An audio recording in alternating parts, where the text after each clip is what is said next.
जय हिंद दोस्तों, मैं मोहम्मद मतीन मॉडर्न क्लासेस के यूट्यूब चैनल पर आपका स्वागत है। दोस्तों आज हम लेके आए हैं ईवीएस यानी इन्वायरमेंट यानी पर्यावरण। दोस्तों पर्यावरण से रिलेटेड बहुत से प्रश्न आते रहते हैं एग्ज़ाम में। तो दोस्तों आज जो एग्जाम पर्यावरण से रिलेटेड हम जो प्रश्न होंगे और जो पर्यावरण के उद्देश्य हैं, पर्यावरण का महत्व है, उसके बारे में आपको समझाने जा रहे हैं। तो पहले ये बात समझते हैं पर्यावरण कहते किसे हैं, पर्यावरण का अर्थ क्या है। अगर इतना समझ में आ जाएगा तो आप लोगों को ये समझना होगा कि हम किस चीज़ के बारे में अध्ययन करने जा रहे हैं। तो दोस्तों आइए पर्यावरण के बारे में जानते हैं।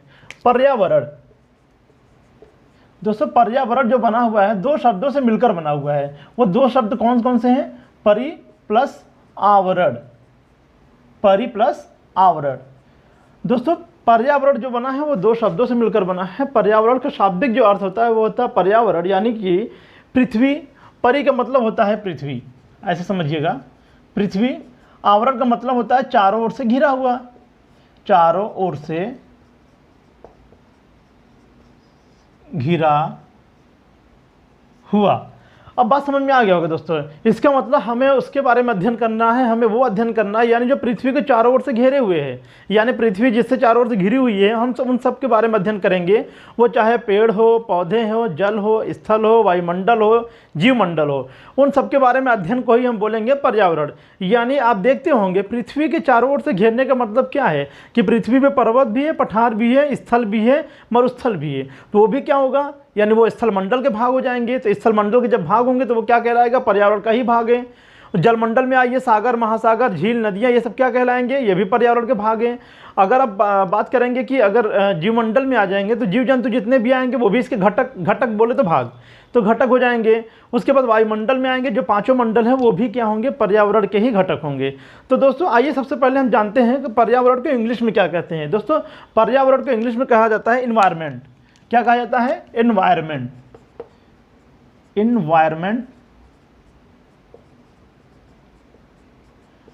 दूसरा इन्वायरमेंट जो बना हुआ दो शब्दों से मिलकर बना हुआ। किससे मिलकर बना हुआ है? इनवायरन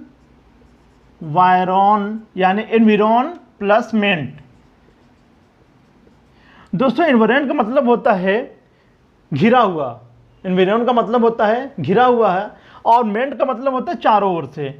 यहाँ इन्वायरमेंट का मतलब हो जाएगा चारों ओर से घिरा हुआ। देखिए इन्वायरन का यानी इन्वायरन का मतलब होता है घिरा हुआ, प्लस मेंट का मतलब हो जाएगा चारों ओर से, चारों ओर से। अब इसका मतलब आप समझ गए होंगे कि पर्यावरण का हिंदी मतलब भी सेम होता है, इंग्लिश मतलब भी सेम हो जाएगा। तो इन्वायरमेंट में हम जो पढ़ने जा रहे हैं वो पृथ्वी से जो चारों ओर से घेरे हुए हैं उन सब के बारे में अध्ययन करेंगे। वो चाहे जलमंडल हो, चाहे स्थलमंडल हो, चाहे वायुमंडल हो, चाहे कोई भी हो। अब दोस्तों यही इन्वायरमेंट का भी एक शब्द होता है जिसको बोलते हैं इन्वेलप। इन्वेलप से ही अब रिलेटेड ये शब्द है, इन्वायरमेंट से लिया गया। इन्वेलप भी अगर आपने देखा होगा तो वो भी चारों ओर से जो चीज़ वस्तु रखा जाता है इन्वेलप में, लिफाफे में, तो उसको वो कैद कर लेता है, उसको वो पकड़ लेता है, यानी कि उसको वो इस्टेब्लिश कर लेता है। तो इसी तरीके से इन्वायरमेंट में भी जितने भी चीज़ें आती हैं उन सबको वो चारों ओर से घेरे हुए रहती है, उसी को बोला जाता है इन्वायरमेंट। अब बात करते हैं पर्यावरण कहते किसे हैं। दोस्तों पृथ्वी के चारों ओर जितने भी पाए जाने वाले जीव जंतु, पृथ्वी के चारों ओर पाए जाने वाले जीव जंतु, स्थलखंड या उसमें सूक्ष्म जीव जितने भी आएंगे उन सबको हम क्या बोलेंगे? पर्यावरण कहेंगे। यानी पृथ्वी के चारों ओर पाए जाने वाले जीव जंतु, पेड़ पौधे या सूक्ष्म जीव या स्थलखंड या पर्वत पठार मैदान, इन सबके समूह को हम बोलेंगे पर्यावरण। कैसे? अब आप बात समझिएगा दोस्तों, देखिएगा।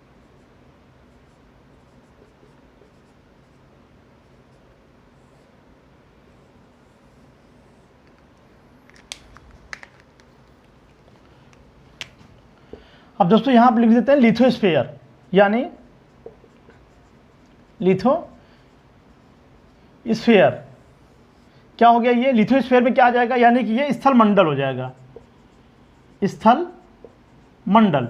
स्थल मंडल में क्या क्या आ जाएंगे? जैसे पर्वत, पठार, मैदान, मरुस्थल। अब यहां बात करते हैं अगर, तो मान लीजिए जलमंडल।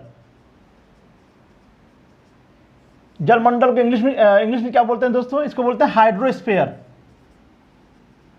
हाइड्रोस्फीयर। इसमें क्या क्या आ जाएगा? जैसे नदियाँ, झीलें, सागर, महासागर इत्यादि, ये आ जाएंगे आपके। यानी क्या, अब आप समझिएगा पर्यावरण में कौन कौन से समूह आ रहे हैं, इसके बारे में आप इसको समझते जाएंगे तो कभी कंफ्यूजन नहीं होगा। अब आगे बात करते हैं जीवमंडल यानी बायोस्फीयर, इसको बोलते हैं जीवमंडल। जीवमंडल में क्या आएंगे दोस्तों, सभी जीव जंतु, यहां बात कर लेते हैं सभी पेड़ पौधे, सभी पेड़ पौधे। एक और है जिसको हम बोलते हैं एटमॉस्फेयर यानी वायुमंडल,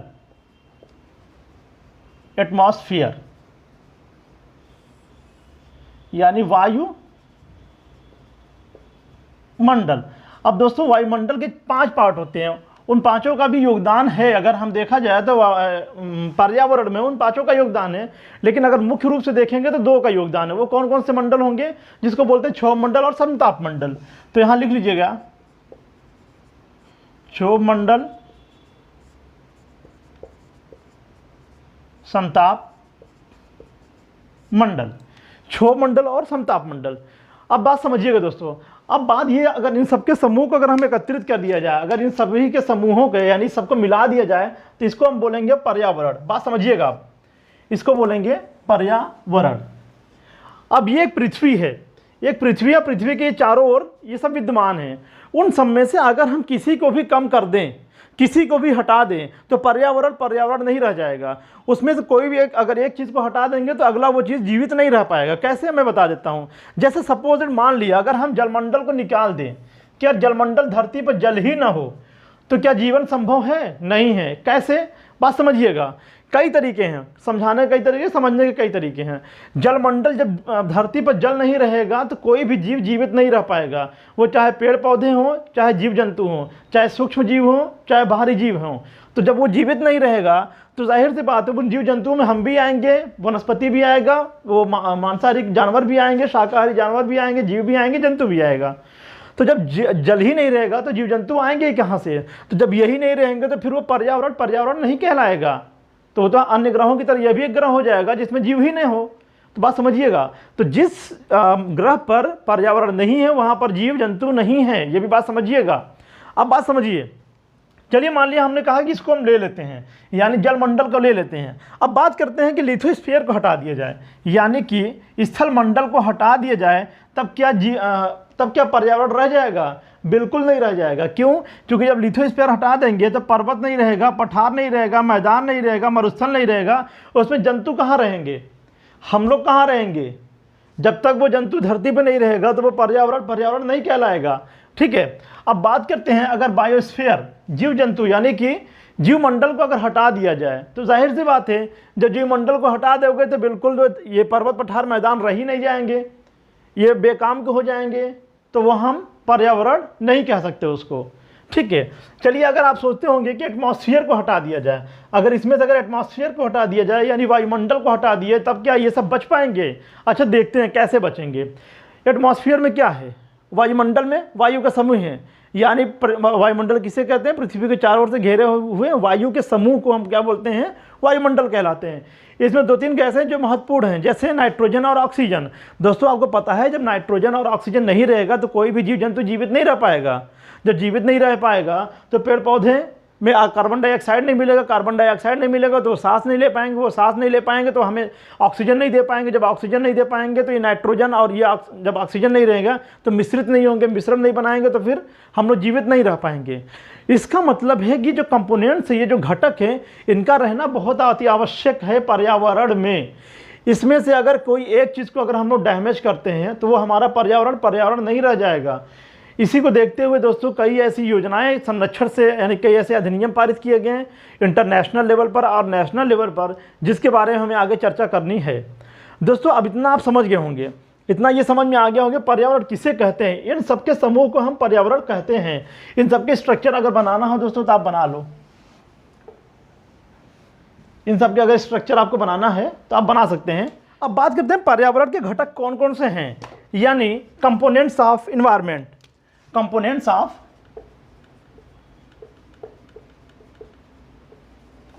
ऑफ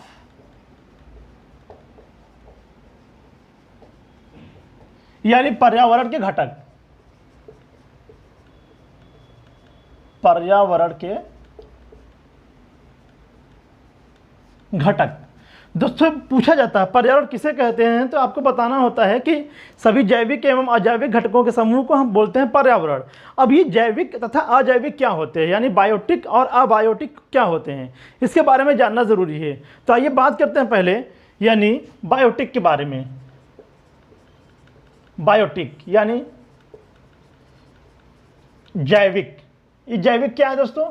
जैविक है पृथ्वी पर उपस्थित या पृथ्वी पर मौजूद, पृथ्वी पर वह जो जीवित हैं उसे हम बोलते हैं जैविक घटक।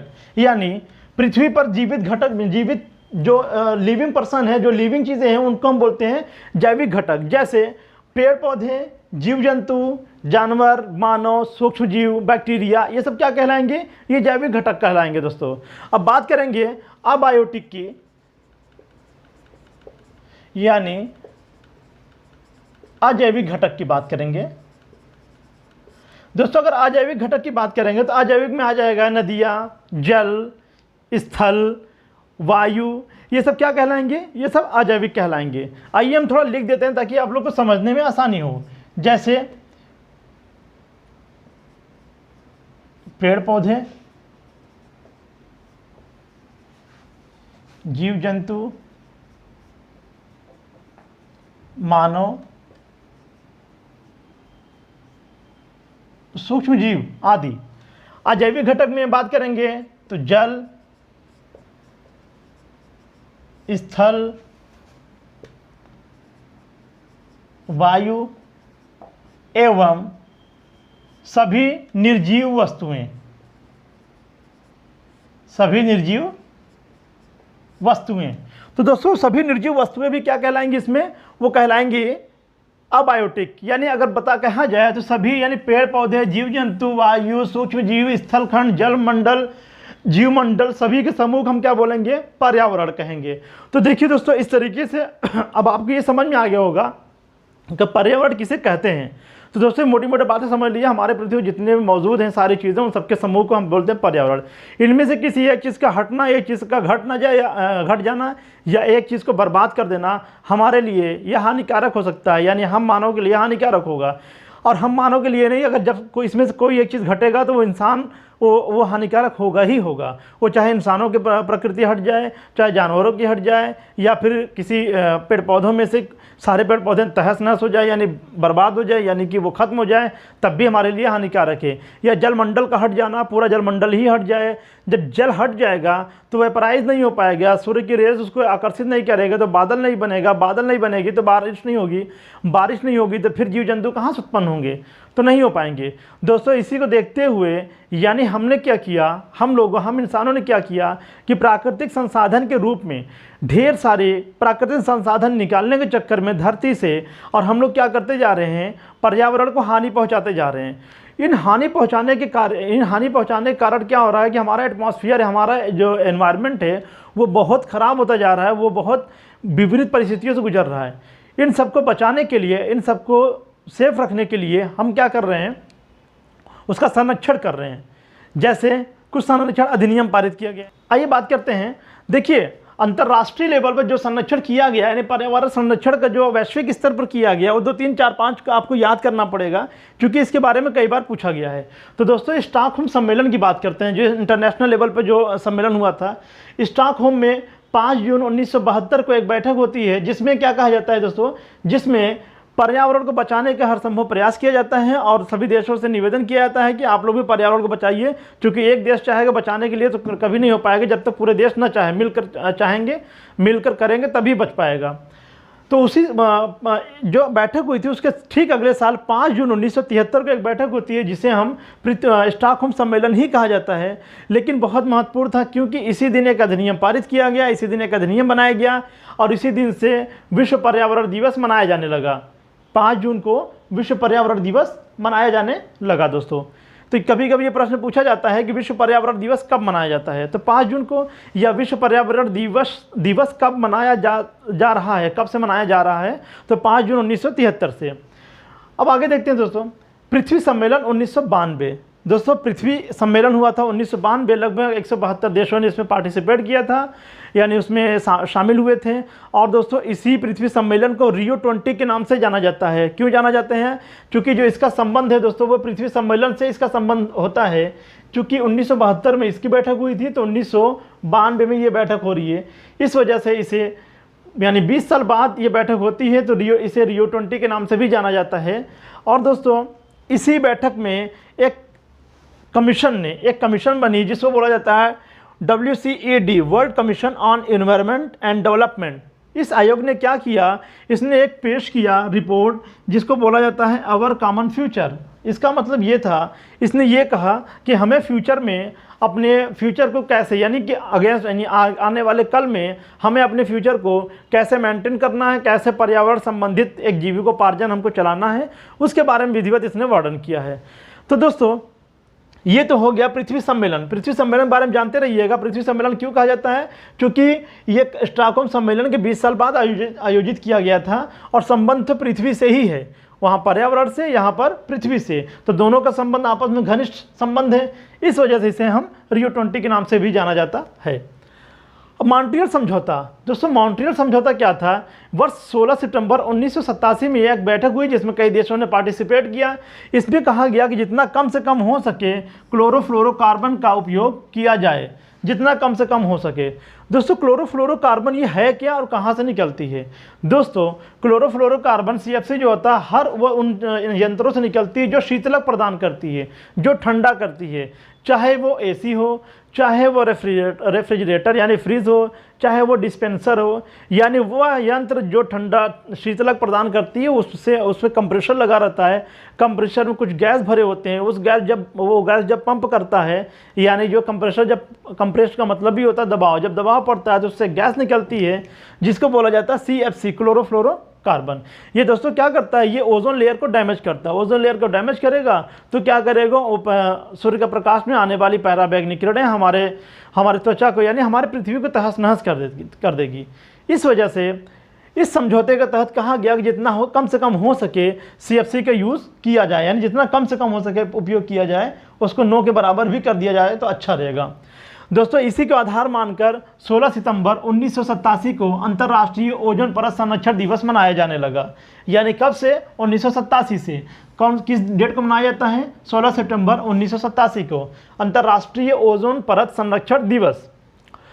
ये तो बात हो गई दोस्तों मॉन्ट्रियल समझौते के बारे में। अब बात करते हैं क्योटो प्रोटोकॉल। क्योटो कहाँ का एक शहर है? जापान का एक शहर है। वर्ष 1997 में कई देशों ने इसमें भाग लिया, जिसमें ग्लोबल वार्मिंग को रोकने के लिए कम से कम कार्बन उत्सर्जन को करने की बात कही गई। दोस्तों जापान टोक्यो, दोस्तों ये हुआ था वर्ष 1997 में। इसमें क्या कहा गया दोस्तों कि ग्लोबल वार्मिंग को कम से कम किया जाए, यानी कम से कम किया जाए जिससे हमारी पृथ्वी सुरक्षित रहे। ग्लोबल वार्मिंग क्या होता है दोस्तों? ग्लोबल वार्मिंग यानी गर्मी का बढ़ना, ऐसे समझिए, कार्बन डाइऑक्साइड का बढ़ना। कार्बन डाइऑक्साइड जैसे जैसे बढ़ते जाएंगे दोस्तों, हमारे पृथ्वी पर यानी पर्यावरण पर हानि पहुंचेगी। जब हानि पहुंचेगी तो क्या होगा दोस्तों? काफ़ी गंभीर खतरे हो सकते हैं। जैसे सबसे बड़ी बात, जैसे जैसे गर्मी बढ़ेगी तो क्या होगा दोस्तों कि आने वाले डेज में ग्लेशियर पिघलेगी। जब ग्लेशियर पिघलेगी तो क्या होगा? वो जाएगी, उसके जल कहाँ जाएंगे? नदियों महासागरों में जाएगा। महासागरों में जाएंगे तो क्या होगा? हमारे लिए स्वच्छ जल कम बचेंगे और महासागरों के जल ज़्यादा बनेंगे और उससे हम पानी पी नहीं पाएंगे। उसके बाद भी क्या होगा कि जब उसके जल बढ़ते रहेंगे तो स्थल खंड रहने लायक नहीं रह जाएगा, तो हम लोग क्या करेंगे? उसी जल में चले जाएंगे और तबाह हो जाएंगे। दोस्तों इस तरीके से आप बात समझिएगा। तो कहने का मतलब है ये जो समझौता हुआ है, इन समझौतों के बारे में अक्सर करके CTET, UP TET, SSC, bank, railway, police में पूछता रहता है। तो इन सब के बारे में आप एक बार रिकॉल करके आप लोग देख लीजिएगा और स्क्रीनशॉट ले लीजिएगा। दोस्तों आगे हम जो भारत लेवल पर यानी कि नेशनल लेवल पर जो समझौता हुआ है, राष्ट्रीय स्तर पर जो समझौता हुआ है, उसके बारे में अगले लेक्चर में, अगले वीडियो में हम आपको पूरा विधिवत बताएंगे और आगे चल के हम जितने जैव विविधता है जो हो, चाहे वायुमंडल हो, जिसके बारे में भी हम अध्ययन करेंगे, विधिवत करेंगे। और दोस्तों आप लोग इसी तरीके से मेरे साथ बने रहिएगा। अगले वीडियो का इंतजार कीजिए। तब तक के लिए जय हिंद, जय भारत।